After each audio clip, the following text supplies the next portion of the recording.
छोटी सी फातिमा हर रात काबा के सपने देखा करती थी। उसे लगता था जैसे रोशनी से भरी एक जगह उसे बुला रही हो। एक दिन अब्बू ने कहा, तैयार हो जाओ, हम मक्का जा रहे हैं। जब फातिमा हवाई जहाज में बैठी तो उसे लगा जैसे वो रूहानी सफर पर उड़ रही हो।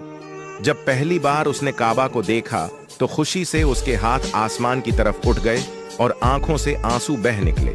वो काबा की तरफ दौड़ी, अम्मी का हाथ पकड़ा और लब्बैक कहते हुए तवाफ में शामिल हो गई। सजदे में जाकर उसने कहा, अल्लाह मुझे अपना अच्छा बंदा बना। वहां हर मुल्क के लोग थे, सब अल्लाह के बंदे, सब एक जैसे। फातिमा को लगा सब उसके अपने हैं। एक दुआ में उसकी आंखों से आंसू बह निकले, या अल्लाह मुझे कभी भूलना मत। जब फातिमा घर वापस आई तो उसकी रूह रोशन थी।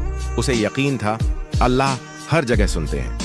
अगर आपको ये कहानी अच्छी लगी हो तो वीडियो को लाइक